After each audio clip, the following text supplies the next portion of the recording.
Music ഡയറക്ടർക്ക് തീരെ ഇഷ്ടപ്പെടാത്തൊരു composition, പക്ഷേ സംവിധായകന് ഈ ട്യൂൺ തന്നെ മതി. അങ്ങനെ തീരെ താല്പര്യമില്ലാതെ സംഗീത സംവിധായകൻ ദേവ സാർ ചെയ്ത ആ ഈണം പിന്നീട് ഒരു 2 വർഷത്തേക്ക് തമിഴ്നാട് മുഴുവൻ മുഴങ്ങിക്കേട്ടു.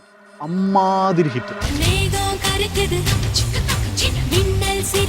നമ്മളൊരു പാട്ട് ചെയ്താൽ ഒരു 10 പേരെങ്കിലും നമ്മളെ വിളിച്ച് ചോദിക്കണം, ഓ എമ്മാതിരി പാട്ട്, ഇതൊക്കെ എങ്ങനെ ചെയ്തു സാർ? പക്ഷേ ഇത് ആർക്കും ഉണ്ടാക്കാവുന്ന, ആർക്കും ഏറ്റുപാടാവുന്ന ഒരു സാധാരണ ഈണമായിപ്പോയി. അതായിരുന്നു ദേവ സാറിന്റെ പ്രശ്നം, വിഷമം.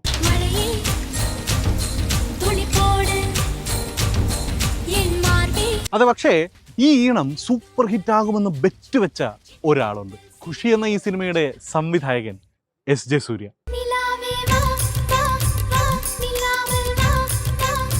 പാട്ട് മാറ്റണമെന്ന് വാശി പിടിച്ച ദേവ സാറിന്റെ ഗിറ്റാറിസ്റ്റ് കുമാറിനോട് ഈ പാട്ട് ഹിറ്റായാൽ നിനക്ക് ഞാനൊരു കാർ വാങ്ങിത്തരുമെന്ന് ബെറ്റ് വെച്ച് പാട്ടും സൂപ്പർ ഹിറ്റാക്കി കാറും വാങ്ങിക്കൊടുത്തു എസ്.ജെ. സൂര്യ.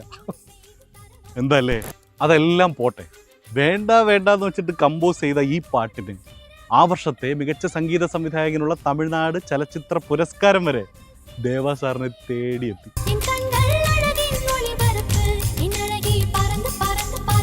വൈരമുത്തുവിന്റെ വരികളിൽ പിറന്ന പാട്ട്.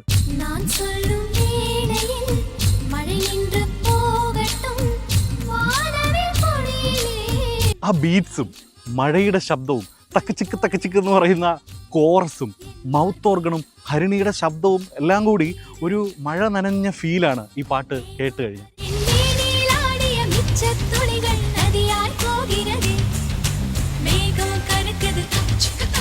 ചില പാട്ടുകൾ അങ്ങനെയാണ്, ഉണ്ടാക്കിയ ആൾക്ക് പോലും തൃപ്തി ഉണ്ടാവില്ല, പക്ഷേ കേൾക്കുന്ന നമുക്ക് പൂർണ്ണ തൃപ്തി.